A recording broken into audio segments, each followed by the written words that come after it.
Llevaban ya muchos días cercados por la policía y el ejército marroquíes.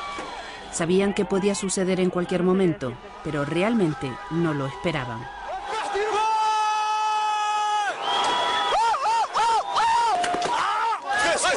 Este lunes, a las 6 de la mañana, cuando muchos todavía dormían, se produjo el asalto. Las fuerzas de seguridad de Marruecos utilizaron chorros de agua, pelotas de goma y gases lacrimógenos para desalojar el campamento de protesta que habían montado los saharauis a las afueras del Aaiún. Los concentrados respondieron con piedras y cócteles molotov.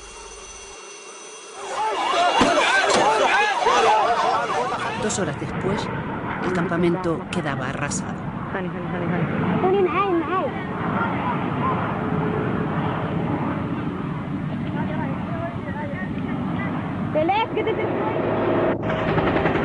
Prácticamente estamos sobrevolando ya la concentración de la Marcha Verde. Bueno, esta es la posición más avanzada de la línea fija de defensa establecida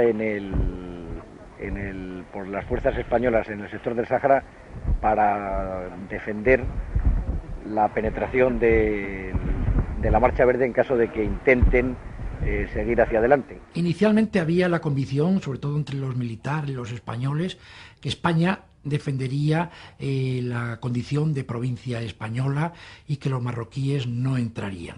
Y esto era compartido también por muchos saharauis que esperaban que España cumpliese esa promesa que había hecho muy firmemente. Era noviembre de 1975. Franco agoniza en un hospital de Madrid y el régimen se desmorona.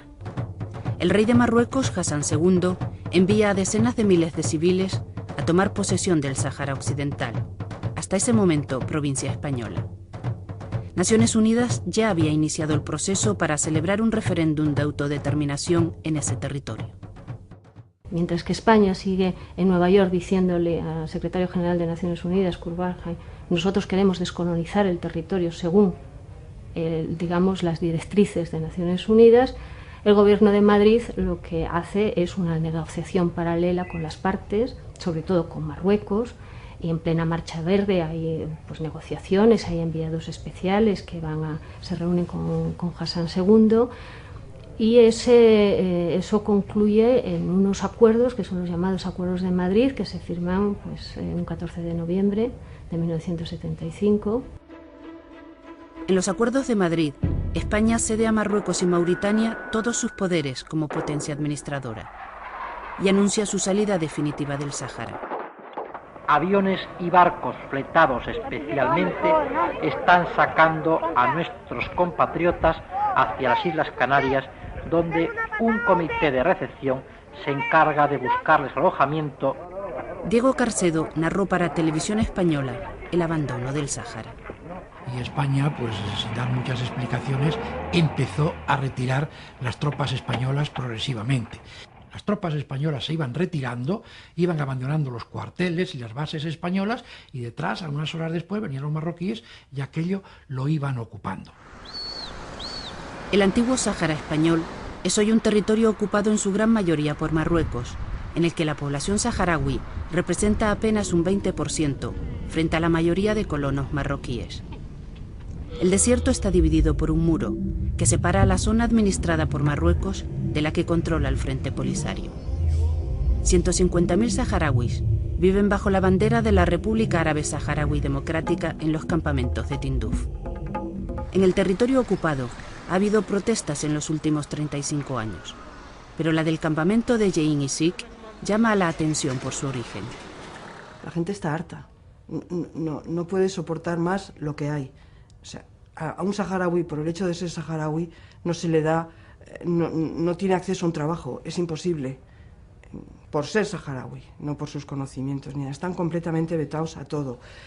Los niños en las escuelas tienen una discriminación espantosa. Hay ejército en las escuelas. Les están pegando constantemente, les están deteniendo arbitrariamente constantemente, les detienen en las comisarías, no tienen nada. Entonces eso surgió como una cosa espontánea. El Cristina Martínez, activista pro-saharaui, estuvo en este campamento, levantado desde el 9 de octubre. En los días siguientes fue creciendo el número de tiendas y de acampados. Se llegó a hablar de 20.000 personas. Yo creo que estaban muy bien organizados para las condiciones que eran, porque estábamos rodeados. Había un botiquín que era una auténtica, no sé, nada, era nada. No se podía llamar eso ni botiquín. Tenían 4 medicinas, tenían unos enfermeros. Luego había una organización interior, porque había allí muchísima gente y tenía que haber un poco de vigilancia. Había un servicio de recogida de basuras que funcionaba. Los acampados protestan contra el expolio de los recursos naturales del Sáhara. Las mujeres se preguntan dónde está su riqueza. Nunca la han visto. Está en las mayores minas de fosfatos del mundo, en un banco pesquero que conocían muy bien los pescadores españoles y especialmente los canarios. No había ningún tipo de declaración, ningún tipo de comunicado de carácter político, no había reivindicación política. Durante 2 semanas eran reivindicaciones de carácter económico y social. De hecho, el gobierno de Marruecos inicialmente empezó los contactos y las conversaciones con lo que se llamaban los líderes del campamento. Por tanto, creo que tuvo más ese carácter, tuvo más ese origen que lo que anteriormente pudimos observar de reivindicaciones políticas encabezadas por el Frente Polisario. El primer incidente grave se produce a finales de octubre. Un niño de 14 años es muerto a tiros por las fuerzas marroquíes cuando se dirige en coche con su familia al campamento.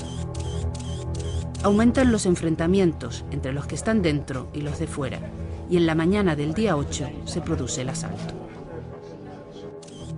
Marruecos dice que tuvo que intervenir porque un grupo de criminales había tomado el control del campamento. Para ayudar a una parte de la población que se hallaba retenida en el campamento por esos vándalos. Durante las negociaciones estuvimos a punto de resolver una serie de reivindicaciones sociales y económicas, y la situación evolucionó normalmente, pero desde el momento en que el campamento fue secuestrado, insisto, secuestrado por un puñado de vándalos y delincuentes, nos vimos obligados a socorrer a la población, responder a la llamada de la población que estaba retenida en el campamento. Lo que empezó después es una historia de la que sabemos muy poco y que todavía no ha terminado. La protesta se traslada a la ciudad de Laayoune.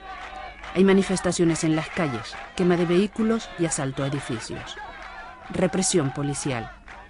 Los saharauis denuncian detenciones, secuestros, torturas y asesinatos. Tenemos ahora más de 200 personas desaparecidas y también más de 400 fue detenidos.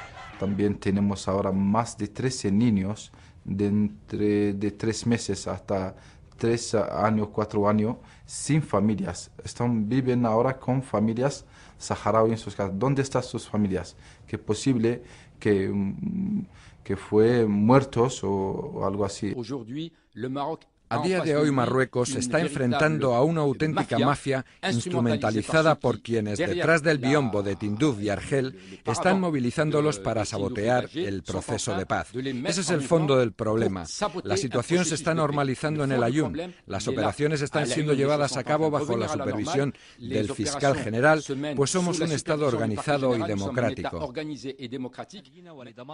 Al fuego del primer día ha seguido el silencio. La televisión marroquí muestra calma y normalidad, mientras el Frente Polisario habla de decenas de muertos y 2.000 detenidos. La prensa extranjera no ha podido entrar para constatar nada. Las únicas imágenes que tenemos de lo ocurrido esta semana son de la asociación Sora, que cuelga en internet los vídeos que graban sus activistas.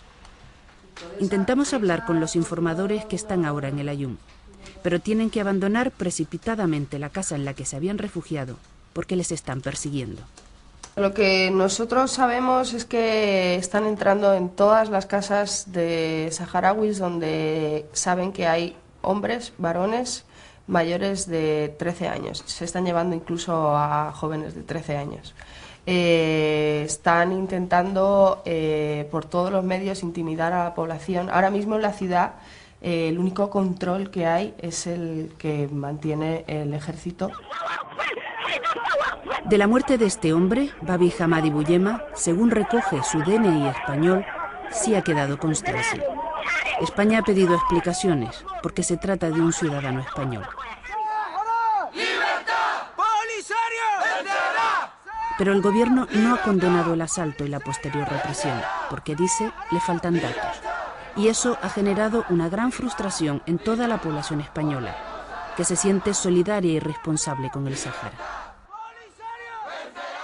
El gobierno español no está representando al pueblo español porque nadie, conozca o no conozca el tema del Sáhara, que muchos lo conocen pero otros no, nadie estaría de acuerdo en la actitud de España de no defender a una población indefensa y de apoyar y de regalar y vender armas a Marruecos como lo está haciendo.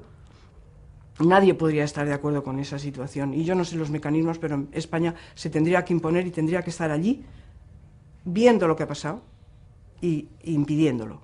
Somos muy conscientes desde el gobierno de la extraordinaria sensibilidad que existe en la sociedad española y la solidaridad que existe en la sociedad española hacia el pueblo saharaui, por su vínculo histórico, por su vínculo sentimental y por el compromiso que nosotros tenemos que mostrar hacia un pueblo que vive una catástrofe humanitaria. En este momento, ¿qué nos parece lo más importante, más allá de resolver y de investigar el conflicto de estos últimos días? Nos interesa que las partes hablen, que se llegue a un acuerdo, que Naciones Unidas asuma con toda su fuerza el papel que tiene que jugar.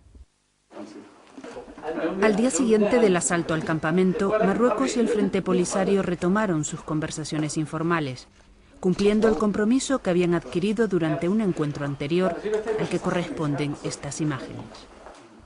Y fue muy bien. Paradójicamente, las conversaciones están dando su fruto. Según los observadores que acompañan el proceso y los testigos de las conversaciones, nos dicen que las conversaciones están avanzando. El acuerdo no parece fácil. Ya son 35 años de fracaso y el tiempo corre en contra de los saharauis. Es un problema colonial. El Sáhara Occidental es la última colonia de África y estamos ya casi entrando en la segunda década del siglo XXI. Es necesario resolver este problema. La ocupación de Marruecos, aunque es de hecho, y eso nadie lo discute, es decir, basta visitar el territorio y uno se da cuenta de que Marruecos está allí con la intención de quedarse, pero es una ocupación ilegal, que ni siquiera sus más firmes aliados, que son Francia y Estados Unidos, les reconocen la legitimidad de la ocupación. En España, muchos piden una postura más activa del gobierno a favor de la autodeterminación de los saharauis. El apoyo a su causa es capaz de unir en una manifestación, como ha ocurrido este sábado en Madrid, a políticos y artistas, a dirigentes del Partido Popular y sindicalistas. Consideran claudicante la política que mantiene con Marruecos. Un gobierno responsable tiene que buscar esos elementos de equilibrio. Por un lado, la sensibilidad y la atención ante esta situación humanitaria y por otro lado, lo que son las defensas de los intereses de España, sobre todo cuando están ligados a la seguridad nacional.